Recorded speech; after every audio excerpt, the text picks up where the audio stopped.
আসসালামু আলাইকুম। সুপ্রিয় দর্শক মণ্ডলী, আপনাদের সবাইকে সাদর আমন্ত্রণ জানাচ্ছি বাংলাদেশ টেলিভিশন চট্টগ্রাম কেন্দ্র আয়োজিত স্বাস্থ্য বিষয়ক লাইভ অনুষ্ঠান স্টুডিও ক্লিনিক দেখবার জন্য। সুপ্রিয় দর্শক, আপনারা জানেন আমরা আমাদের এই অনুষ্ঠানে স্বাস্থ্য বিষয়ক নানান ধরনের সমস্যা নিয়ে আলোচনা করে থাকি এবং আপনাদের বিভিন্ন প্রশ্নের উত্তর দিয়ে থাকি। এই ধারাবাহিকতায় আমরা আমাদের এবারের বিষয় নির্বাচন করেছি স্তন ক্যান্সার সমস্যা, প্রতিকার ও সমাধান। সুপ্রিয় দর্শক, স্তন ক্যান্সার বিষয়ে আজ আলোচনার জন্য আমাদের স্টুডিওতে উপস্থিত আছেন doctor Tajdina Haque Khan, consultant surgeon, Chittagong medical college. Doctor Tajdina, আপনাকে আমাদের অনুষ্ঠানে স্বাগত জানাচ্ছি। ধন্যবাদ আপনাকে। তো আমরা আলোচনা শুরু করছি। আমি প্রথমেই আপনার কাছে জানতে চাইবো যে স্তন ক্যান্সার বিষয়ে আসলে যে এটি আসলে কি এবং এটি কি কারণে শরীরে তৈরি হয়। আসলে ক্যান্সার একটি বহুল পরিচিত রোগ এবং দেখা যায় হচ্ছে ক্যান্সারের সঠিক রোগ নির্ণয় এবং চিকিৎসা যদি যথাসময়ে শুরু করা না যায়, বেশিরভাগ ক্ষেত্রে ক্যান্সারের জন্য মৃত্যু পর্যন্ত হতে পারে। এবং তার মধ্যে স্তন ক্যান্সার হচ্ছে সবচাইতে প্রচলিত একটি ক্যান্সার এবং বিশ্বের বিভিন্ন দেশে, বাংলাদেশ সহ বিভিন্ন দেশে দেখা গেছে স্তন ক্যান্সারের প্রথমে রোগ নির্ণয় এবং চিকিৎসা যদি দেওয়া হয় তাহলে পুরোপুরি রোগ থেকে মুক্তি সম্ভব। এখন স্তন ক্যান্সার কখন হয়? ক্যান্সার আসলে যে কোনো ক্যান্সার হবে যখন আমাদের স্বাভাবিক কোষগুলো আপনার মাত্রাতিরিক্তভাবে বিভাজিত হবে। স্তনের কোষগুলো যখন অতিমাত্রায় বিভাজিত হবে এবং সেই বিভাজিত কোষগুলো যখন একটা পিণ্ড বা টিউমার তৈরি করবে এবং সেই টিউমারগুলো আমাদের শরীরের বিভিন্ন অংশে যাবে এবং বিভিন্ন ধরনের লক্ষণ তৈরি করবে এবং তারপরেই আমরা দেখা যাবে হচ্ছে কি শরীরে বিভিন্ন লক্ষণ সমূহ দেখব এবং সেই অনুযায়ী স্তন ক্যান্সার আমরা রোগ নির্ণয় করতে পারি।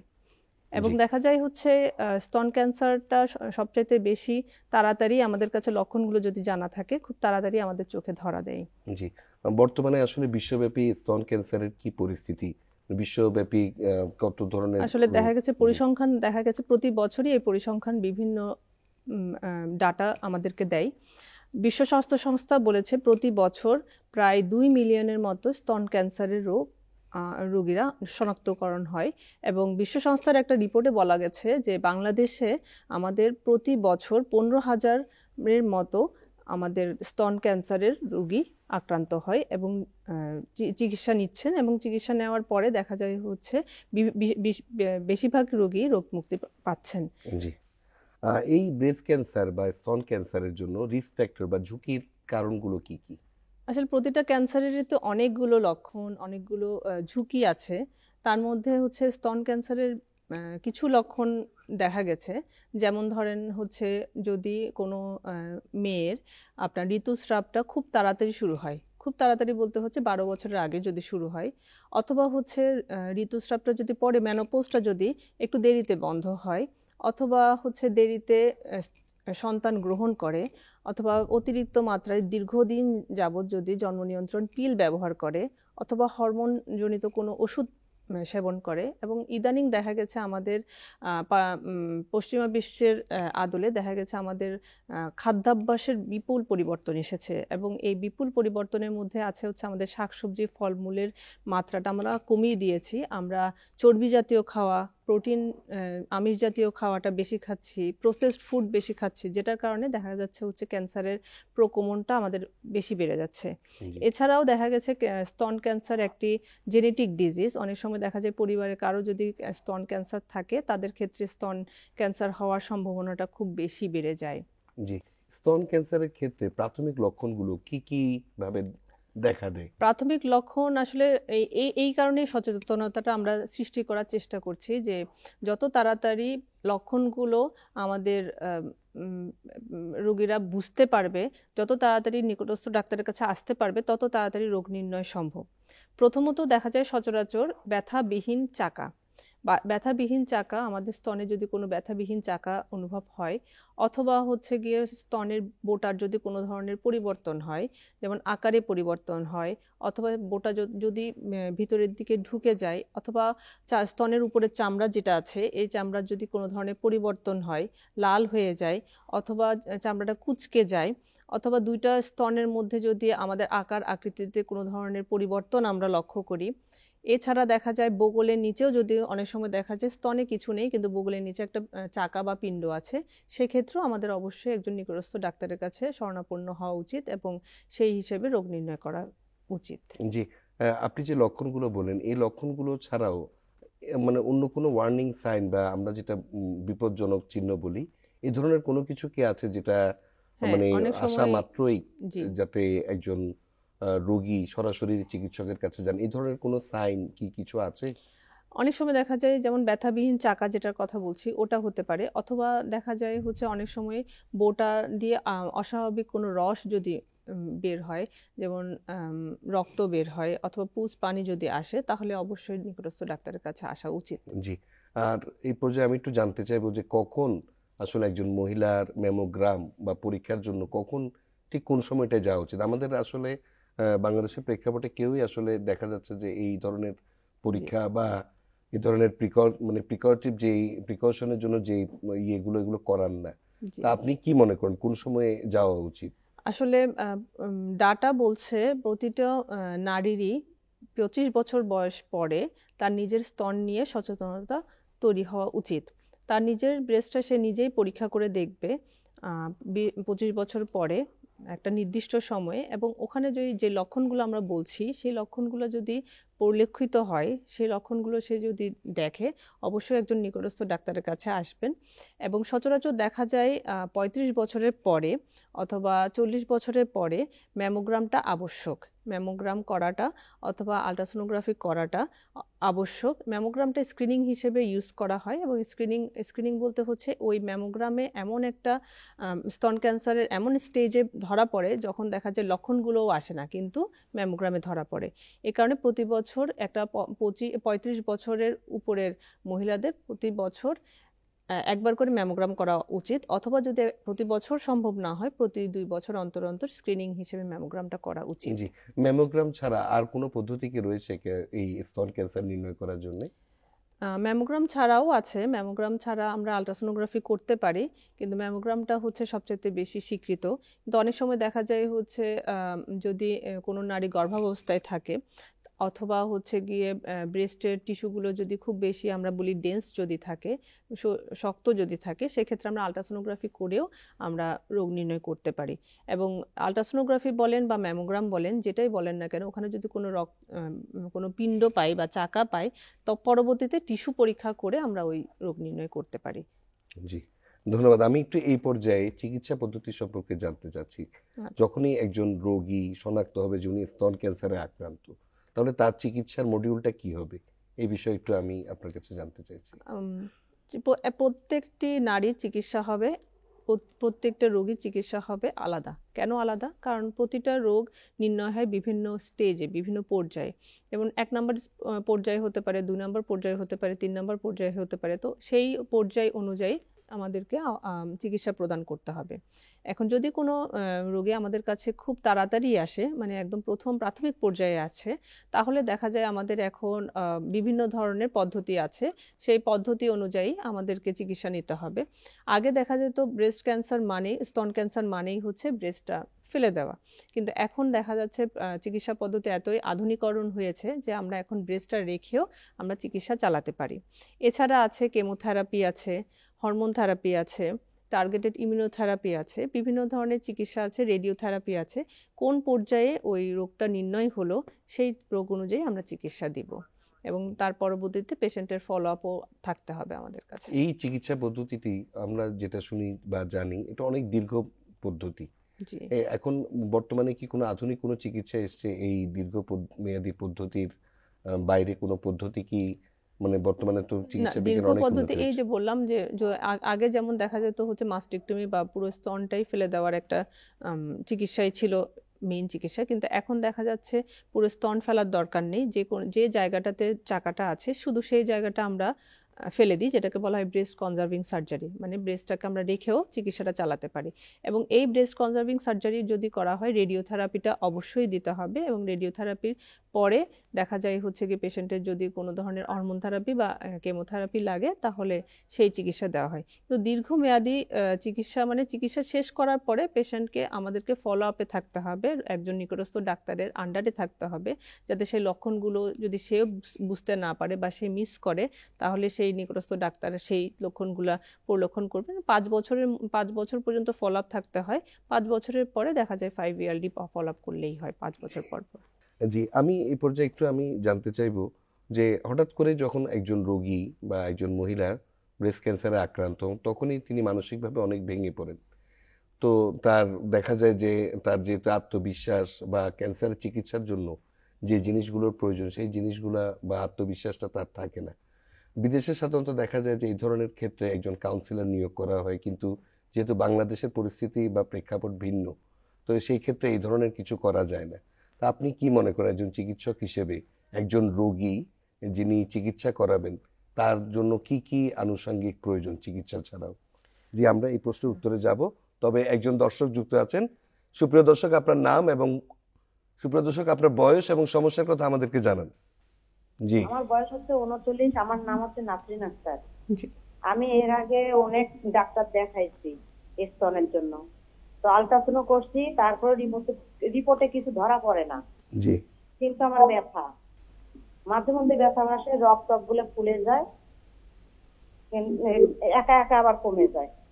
হ্যাঁ, আপনি কোনো প্রশ্ন করতে চাইবেন? জি, আপনার শুধু ব্যথা, স্তনে কোনো চাকা বা পিণ্ড কোনো কিছু অনুভব হয়?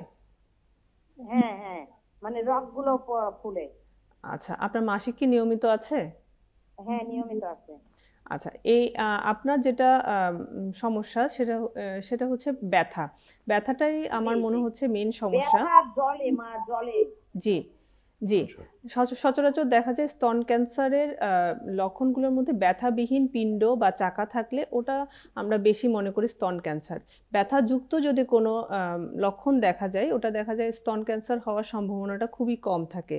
এবং দেখা যায় মাসিকের একটা নির্দিষ্ট সময়ে, আমাদের মাসিক চক্রের একটা নির্দিষ্ট সময়ে আপনার ব্যথাটা থাকবে, এবং এই ব্যথাটা দেখা যাবে ওই কিছুদিন পরে না, আবার আমি চলে যাবে। আমি আমি মানে এই জিনিসটা খেয়াল করেছি যে আপনার ওই মাসিক হইলেও ব্যথাটা হয়, না হইলেও ব্যথাটা হয়।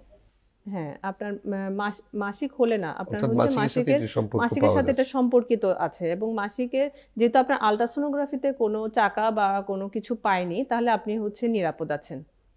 ধন্যবাদ।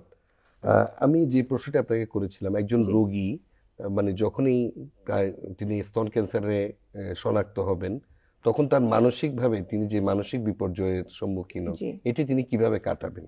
আসলে এখন পশ্চিমা বিশ্বের সাথে, মানে বিশ্বের বিভিন্ন দেশের সাথে আমাদের বাংলাদেশও কিন্তু এখন স্তন ক্যান্সারের সচেতনতামূলক কার্যক্রম দিয়ে অনেকটুকু এগিয়ে গেছে। এবং আমাদের দেখা যাচ্ছে রোগ নির্ণয় বা চিকিৎসা পদ্ধতিরও অনেক অতীতের যে ইতিহাসের সাথে অনেকটুকু আমরা চেঞ্জ করতে পেরেছি। সেই সাথে আমাদের কাউন্সিলিংও কিন্তু এখন বেশ ভালোই আগাচ্ছে। এবং সেক্ষেত্রে চিকিৎসক হিসেবে আমি যখনই একজন স্তন ক্যান্সারের রোগ নির্ণয় করব, রোগীর সাথে সাথে রোগীর পরিবারের আত্মীয় স্বজন বন্ধু বান্ধব তাদেরকেও কিন্তু সেই রোগ সম্পর্কে আমাদেরকে জানাতে হবে। এবং একজন রোগীর সবচাইতে কাছের মানুষ হচ্ছে তার পরিবারের মানুষ, তার বন্ধু বান্ধব আত্মীয় স্বজন। এবং আমাদের ডাক্তার হিসেবে সেই বন্ধু বান্ধব আত্মীয় স্বজন তাদেরকেও জানাতে হবে যে রোগীর মনোবলটা যাতে আমরা আরো বাড়াতে পারি, আত্মবিশ্বাসটা যাতে বাড়াতে পারি। কারণ এই রোগ শুধু একটি শারীরিক রোগ নয়, এটা একটি মানসিক চাপও সৃষ্টি করে।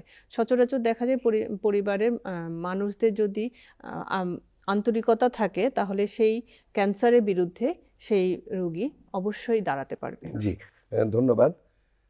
খুব সম্ভবত একজন দর্শক আমাদের সঙ্গে যুক্ত আছেন। সুপ্রিয় দর্শক, আপনার বয়স এবং সমস্যার কথা আমাদেরকে জানান। আমার বয়স 27। আমি ওই বেস্টে ম্যাডামের থেকে অপারেশন করাইছিলাম। জি। এই অপারেশন করার পরে পরীক্ষা নিরীক্ষা করার পরে আমার ধরা গেছে টিবি। জি। জি। জি। এই টিবি ধরা খাওয়ার পরে আমি 6 মাস ওষুধ খাইছি, জি। টিবির ওষুধ। জি। বলুন। তারপরে এখন ইদানিং এই এক সপ্তাহ ধরে আমার ওই অপারেশন করার ওই যে অবশিষ্ট আছে নিচের অংশ, ওইটা একটু একটু শক্ত হয়ে গেছে, ব্যথা করতেছে। জি এখন ওইটা জি। কি করা যায়? আপনি কি ম্যাডামের কাছে অপারেশন করেছিলেন? হ্যাঁ হ্যাঁ, জি ম্যাডামের জি। থেকে করাইছিলাম। হ্যাঁ, আচ্ছা, ম্যাডামের থেকে করাইছিলাম। ঠিক আছে, মানে আপনি কি প্রশ্ন করতে ধন্যবাদ। চান? জি। আপনার টিবির ওষুধটা শেষ হয়েছে কখন? জুলাইতে। জুলাই মাসে। তখন কি কোনো জি। চাকা ছিল? না। আচ্ছা, আপনাকে আপনার টিবি, যেটা ব্রেস্টের টিবি, এখন আবার নতুন একটা নতুন রোগ হিসেবে আমাদের দেশে এখন প্রচলিত, এবং সেক্ষেত্রে দেখা যায় হচ্ছে টিবির ওষুধ দিয়ে আমরা চিকিৎসা চালাই।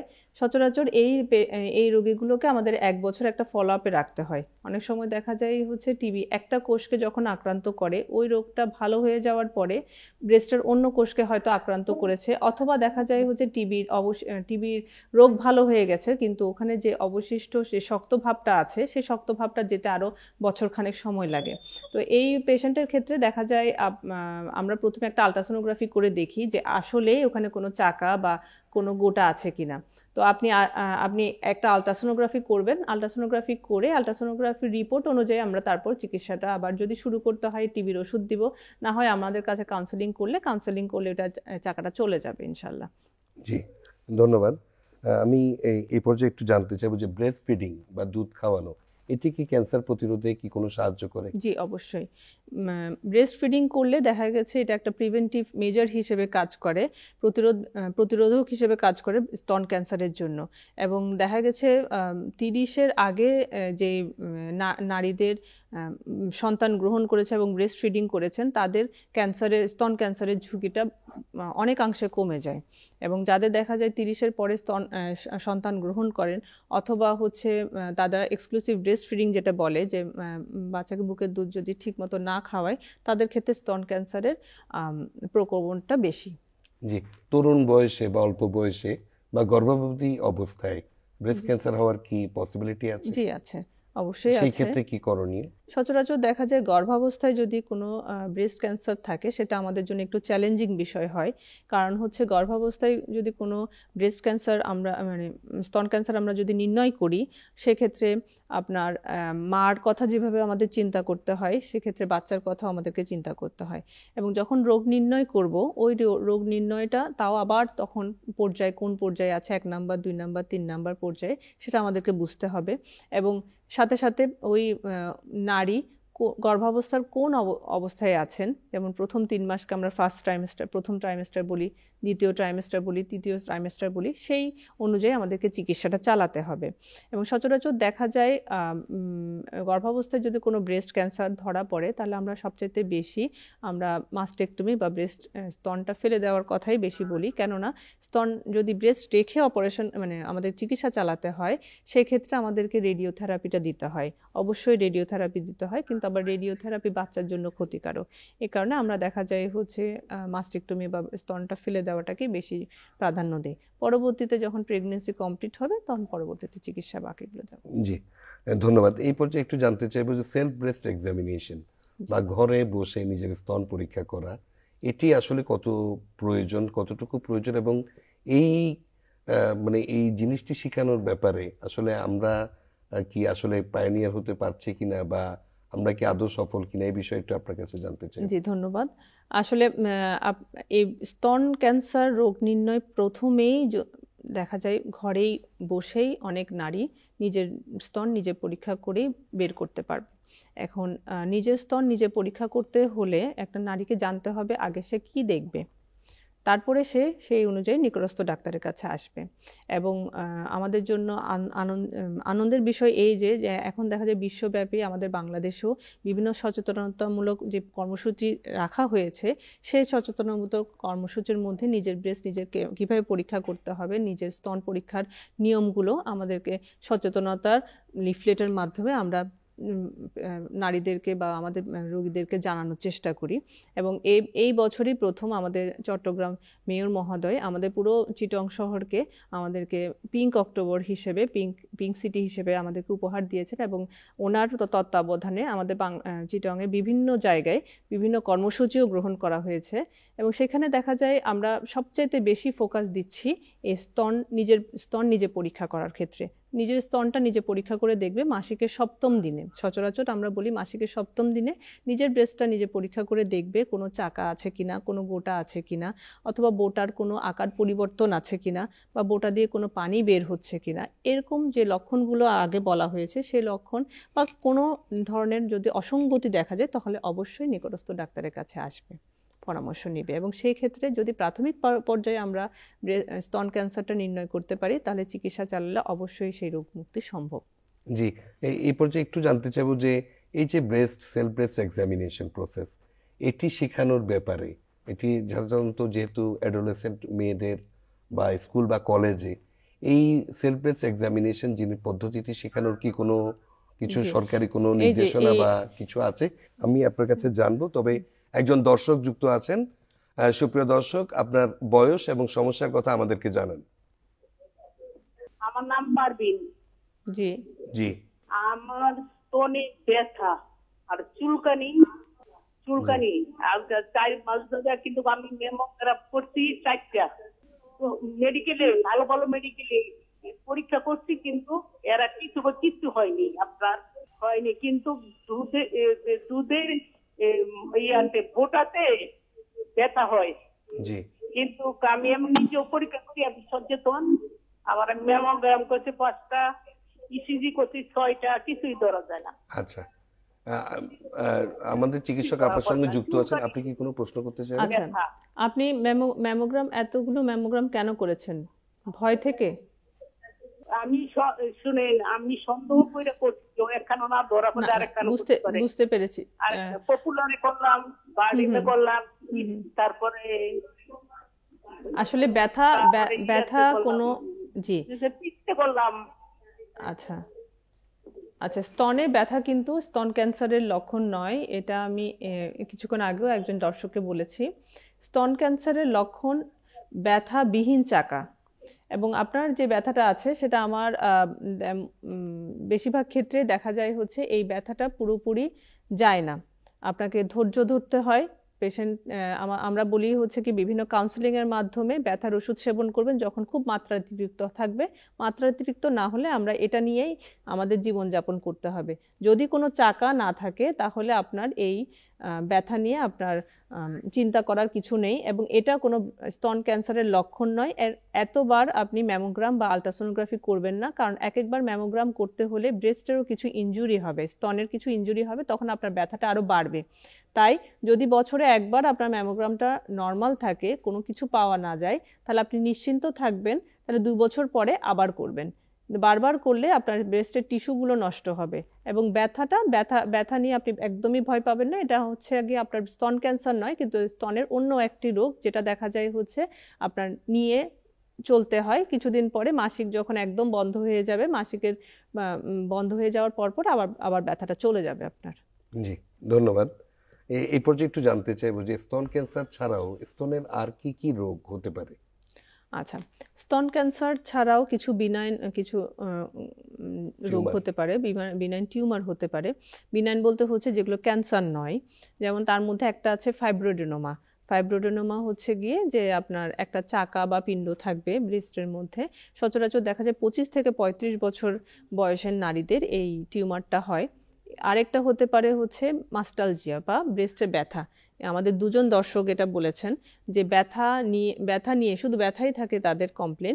এবং এই ব্যথাটা দেখা যায় বেশিরভাগ ক্ষেত্রে মাসিকের সাথে সম্পর্কিত।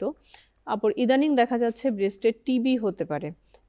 ব্রেস্ট আমরা আগে জানতাম হচ্ছে ফুসফুসে টিবি হয়, কিন্তু এখন ইদানিং অনেকগুলো রোগী পাওয়া যাচ্ছে যাদের ব্রেস্টের টিবি আছে। কিন্তু আমাদের জন্য আনন্দের বিষয় হচ্ছে ফুসফুসের টিবির মতো ব্রেস্ট টিবি কিন্তু এত ছোঁয়াচে না। ব্রেস্ট টিবির পেশেন্ট টিবির ওষুধও সেবন করতে পারবে, পরিবারের সবার সাথে বসে খাওয়া দাওয়াও করতে পারবে, আপনার আনন্দও করতে পারবে। আরেকটা দেখা যায় হচ্ছে মাস্টাইটিস বা ব্রেস্টের ইনফেকশন হতে পারে। ইনফেকশন হলে ব্রেস্টের স্তনের ইনফেকশন হলে স্তনে পুস হতে পারে, যেটা দেখা যায় গর্ভ পরবর্তী অবস্থায় যখন বাচ্চাকে বুকের দুধ খাওয়ানো, দুগ্ধ পানের সময়ও এরকম ব্রেস্টে ফোড়া বা পাঁচড়া হতে পারে। জি, ধন্যবাদ। খুব সম্ভবত একজন দর্শক যুক্ত আছেন আমাদের সঙ্গে। সুপ্রিয় দর্শক, আপনার বয়স এবং সমস্যার কথা আমাদেরকে জানান। আমার বয়স হয়েছে 35 বছর। আমার নাম পারুল। জি। আমি জামালপুর থেকে বলছি। জামালপুর, জি বলুন। আমি আজ থেকে 5 বছর আগে থেকে আমার বুকে খুব টাকা স্তনে জি টাকা দেখা করে, এরকম মনে করে ঢাকা ক্যান্সার হাসপাতাল থেকে আমি একটা মেমোগ্রাফি করছি আর আলট্রা করছি। সেখানে ধরা গেছে যে টিউমার, ছোট ছোট টিউমার। তারপরে আমি ওই রিপোর্টটা জামালপুর জেনারেল হাসপাতালে ডাক্তার সাইফুল্লাহ কবির সাহেবকে দেখাইছি। দেখানোর পরে উনি 30,000 একটা ট্যাবলেট দিছে লেখা, আর ব্যথার জন্য টেনও দিছিল, সেটা খাইছি। খাওয়ার পরে কিছুদিন দমন ছিল, তারপরে আবার এরকম। তারপরে মনে করেন আবার ময়মনসিং এর থেকে আমি আবার করছি, তারপর মেডিকেল থেকে আবার আলট্রা করছি, পরমাণু থেকে আলট্রা করার পরে সেখানে ধরা পড়ছে ছোট ছোট টিউমার অনেকগুলো, ভূগোলতল সহ। এখন মনে করেন ওই পর্যায়ে আছি আমি। এখন তো মনে করতেছেন যে আমি দুঃখ পাই, ব্যথা করে, যে কদিন থাকে সেই কদিন একটু হালকা থাকে ব্যথাটা। তারপরে মনে করেন আবার এই ব্যথা শেষ রাখা, এই রিক্সা উঠলে চাকি লাগলেও মনে করেন ব্যথা করে, টাকাটা অনেক শক্ত মনে হয়।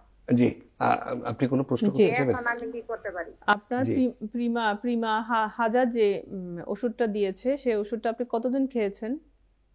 আমি 4.5 মাস খাইছি। 4.5 মাস। আর আপনাকে আর কোনো উপদেশ দেওয়া হয়েছে, যেমন টাইট ফিটিং কাপড় পরার জন্য বা ব্রা পরার জন্য, এরকম কোনো উপদেশ দেওয়া হয়েছে? কোনো কিছু বলে নাই, তারা কিছু বলে নাই।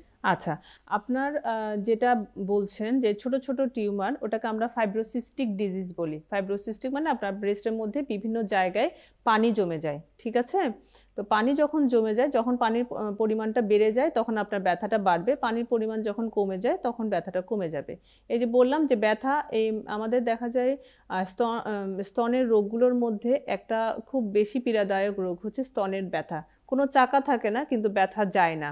সচরাচর আমরা দেখা যায় প্রিমা 1000টা আমরা বলি 6 মাস পর্যন্ত খেতে, এবং রোগীদেরকে কিছু আমরা উপদেশ দেই। উপদেশগুলোর মধ্যে হচ্ছে চা বা ক্যাফেইন জাতীয়, কফি জাতীয় যে খাওয়াগুলো সেগুলো একটু কম সেবন করতে বলি। বাতের যে খাওয়াগুলো ওগুলো খেতে নিষেধ করি, এবং টাইট ফিটিং কাপড় পরলে ব্রেস্টটা যদি, স্তনটা যদি আপনার একটু সাপোর্ট পায় তাহলে ব্যথাটা কমবে। এবং খুব বেশি মাত্রাতিরিক্ত ব্যথা থাকলে তাহলে আপনি না। আমি ওটা পরি সব সময়। জি, ওনারা না বললেও আমি ওটা পরি। আচ্ছা, আমি ব্রা পরি সব সময়। আপনি প্রিমাটা 1000 যেটা, সেটা 6 মাস খান, এবং প্রতি 6 মাস অথবা 1 বছর পরে আলট্রাসোনোগ্রাফি করবেন, ম্যামোগ্রাম করবেন না, ঠিক আছে? এটা নিয়ে আপনার ভয় পাওয়ার একদম কিছু নেই। জি, ধন্যবাদ। আমি আলট্রাসোনো করছিলাম ময়মনসিংহে, এখন আবারই ব্যথা বেশি। ব্যথা চলে যাবে, ব্যথা চলে যাবে ইনশাআল্লাহ। ধন্যবাদ। এই পর্যায়ে আমি একটু আপনার চিকিৎসা পদ্ধতিটা সম্পর্কে একটু জানতে চাইছি, যে সার্জারি, কেমোথেরাপি, রেডিওথেরাপি, এইখানে কোন চিকিৎসাটি আগে বা পরে, এটি আসলে কিভাবে নির্ধারণ করা হয়? এটি সম্পূর্ণ নির্ধারিত হয় পর্যায় অনুযায়ী। যদি আমাদের প্রাথমিক পর্যায়ে আসে তাহলে দেখা যায় হচ্ছে গিয়ে আমাদের আর কেমোথেরাপি দেই না, আমরা পেশেন্টকে সার্জারিতে যাই। সার্জারিটা দেখা যায় হয় ব্রেস্ট রেখে সার্জারি অথবা ব্রেস্ট না রেখে সার্জারি, নির্ভর করে কোন পর্যায়ে আছে। তার সাথে হচ্ছে আমরা একটা বলেছি টিস্যু ডায়াগনোসিস, মানে মাংস নিয়ে পরীক্ষা, যে মাংস পরীক্ষাটা করা হবে সেই মাংসর কিছু আমরা যেমন ক্যান্সারটা নির্ণয় করি, সেই সাথে হচ্ছে ক্যান্সারের সাথে রিসেপ্টর স্ট্যাটাস বলি। রিসেপ্টর স্ট্যাটাস বলতে ওখানে কিছু টিস্যু দেখা হয়, সেই টিস্যুতে আমরা কি আগে কেমো দিব নাকি আমরা আগে সার্জারি করব এটা নির্ভর করবে ওই টিস্যু স্ট্যাটাসটার উপরে। এবং অনেক সময় দেখা যায় ওখানে যে রিসেপ্টর স্ট্যাটাস আছে সেই রিসেপ্টরের উপরে কিছু ট্রিপল নেগেটিভ কথা বলে, যে ট্রিপল নেগেটিভ যদি ব্রেস্ট স্তন ক্যান্সার হয় তাদের ক্ষেত্রে আমাদেরকে আগে দেখা যায় কেমো দিতে হয়।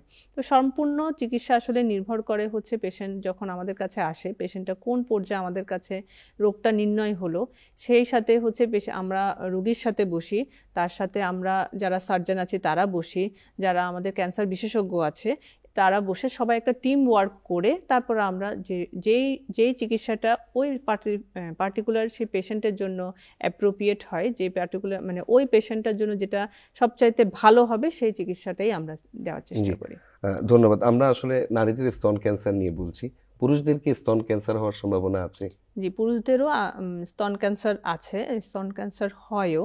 দেখা যায় হচ্ছে গিয়ে আমাদের স্ট্যাটিস্টিক ডাটা অনুযায়ী বলে হচ্ছে পুরুষদেরও দেখা যায় প্রতি বছর আমরা যেই নারীদেরকে যে 15,000 নারী আমরা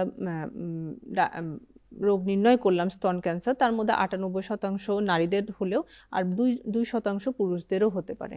এবং দেখা যায় পুরুষদের স্তন ক্যান্সার হলে ওটা আরো বেশি খারাপ হিসেবে, জটিল রোগ হিসেবে আরো বেশি আমাদের কাছে ধরা দেয়। জি, ধন্যবাদ।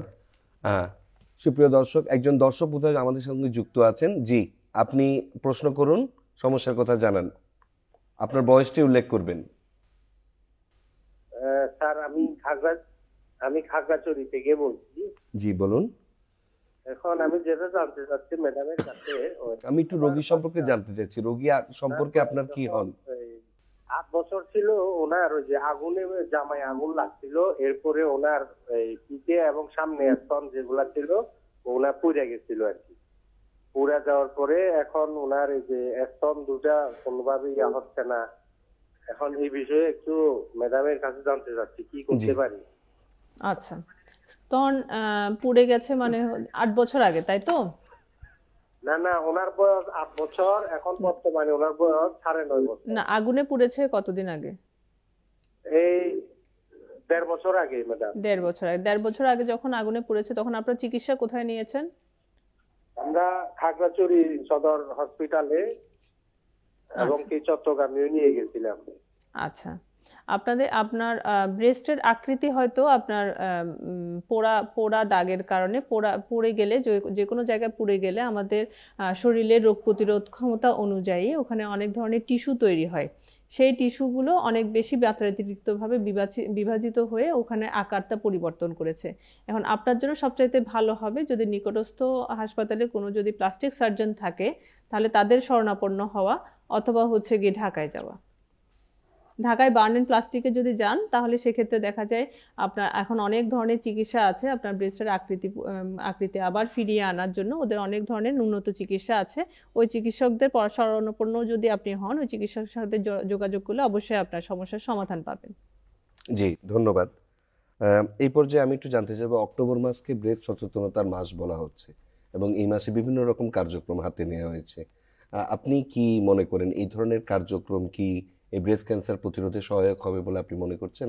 অবশ্যই সহায়ক হবে, কারণ আমরা যদি রোগীদেরকে সচেতন করতে পারি, এই স্তন ক্যান্সার সম্পর্কে সচেতন করতে পারি, স্তন ক্যান্সারের লক্ষণগুলো সম্পর্কে সচেতন করতে পারি, এবং তারা যদি প্রাথমিক পর্যায়ে আমাদের কাছে আসে, মানে নিকটস্থ ডাক্তারদের কাছে আসে, তাহলে তাড়াতাড়ি তাদের রোগ নির্ণয় হবে এবং তাদের যত তাড়াতাড়ি রোগ নির্ণয় হবে, চিকিৎসা যত তাড়াতাড়ি শুরু করবে, তত তাড়াতাড়ি তারা রোগ মুক্তি পাবে।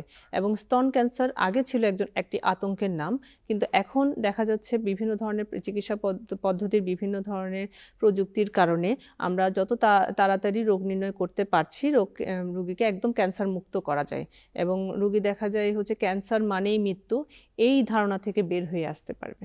জি, ধন্যবাদ। খুব সম্ভবত একজন দর্শক যুক্ত আছেন। সুপ্রিয় দর্শক, আপনার বয়স এবং সমস্যার কথা আমাদেরকে জানান। আসসালামু আলাইকুম। ওয়ালাইকুম আসসালাম। আমার নাম হচ্ছে রিনা, আমার বয়স 40। জি জি, বলুন। আমার ওই মানে ব্যথা আছে, কিন্তু ওই আলতা করাইছি, ম্যানোগ্রাম করাইছি, ওই কিন্তু কোনো কিছু ধরা পড়ে নাই আর কি। কিন্তু মানে গোটার মতো পাওয়া যাচ্ছে, কিন্তু ওই গোটাগুলা নড়ে না, মানে স্থির ভাবে আছে আর কি। আপনি গোটাগুলোকে আপনি পান? আপনি কি কোনো ডাক্তারকে দেখিয়েছেন? আমি ইন্ডিয়াতেও দেখাইছি, আবার এখানে ওই সাকেরা আহমেদকেও দেখাইছি। আচ্ছা, আপনি ওনারা কি কোনো চাকার কথা বলেছে? ওনারা টাকাগুলো পাচ্ছে না, কিন্তু ওগুলো আমি পাচ্ছি। ম্যানোগ্রাম আচ্ছা করাইছি 2 বার। আচ্ছা, শুনুন, আপনার চাকাগুলো আপনি যেভাবে দেখছেন, আমার মনে হচ্ছে আপনার দেখার ধরনটা ভিন্ন। ঠিক আছে, চাকাটা আমাদের হাতের তালু দিয়ে দেখতে হয়। ঠিক আছে, আপনার যদি হাতের হ্যাঁ, তালুতে যদি কোনো চাকা লাগে, তাহলে হচ্ছে কি আপনার একটা চাকা, যেখানে আপনার কোনো ওগুলো আমি ডাক্তার অনেক পায়নি। মানে অনেক ভিতরে ভালো করে চাপ দিলে পাই আর কি, এমনি হ্যাঁ, উপরে পাই না। আপনার কোনো ডাক্তার পায়নি, ম্যামোগ্রাম পায়নি। যেখানে ম্যামোগ্রাম কোনো চাকা পায়নি, তাহলে আপনার একদম নিশ্চিন্ত থাকেন, ওখানে কোনো চাকা নেই। আপনার হয়তো ওটা আপনার মনের ভুলের কারণে বা আপনার একটু ভয় ভীতি কাজ করছে, এই কারণে আপনার ওটা চাকা চাকা ভাব মনে হচ্ছে, কিন্তু এটা কোনো চাকা না। ঠিক আছে। জি, ধন্যবাদ দর্শক। আমরা প্রায় অনুষ্ঠানের শেষ দিকে চলে এসেছি। আমি এই পর্যায়ে আপনার কাছে জানতে চাইবো যে মহিলাদের জন্য স্তন ক্যান্সার প্রতিরোধে আপনি কি মেসেজ দিতে চান? স্তন ক্যান্সার প্রতিরোধের মহিলাদের জন্য একটাই আমি উপদেশ বলবো, নিজের স্তন নিজে পরীক্ষা করবেন। প্রতি মাসে নিজের স্তন পরীক্ষা করে যে কোনো ধরনের অস্বাভাবিকতা যদি আপনি পান, অবশ্যই একজন নিকটস্থ ডাক্তারের কাছে আসবেন। নিজে সচেতন হবেন, পরিবারের বাকি সদস্যদেরকে সচেতন করবেন, আশেপাশের মানুষজনকে সচেতন করবেন, নিজে সচেতন হবেন, বাকিদেরও সচেতন করবেন, নিজে সুস্থ থাকবেন, বাকিদের সুস্থতা কামনা করবেন। ধন্যবাদ ডাক্তার তাসজিনা, আপনার ব্যস্ত সময় ফেলে আমাদের স্টুডিওতে এসেছেন, আপনাকে জি, অসংখ্য ধন্যবাদ। ধন্যবাদ। আপনাকেও ধন্যবাদ। সুপ্রিয় দর্শক, স্তন ক্যান্সার প্রতিরোধে এবং চিকিৎসা নিয়ে কথা বলছিলাম doctor Tasjina Haque Khan, consultant surgeon, Chittagong medical college. সুপ্রিয় দর্শক, আজ এখানেই শেষ করছি। আগামী সপ্তাহে ভিন্ন কোনো বিষয় নিয়ে আবার আপনাদের সামনে হাজির হব।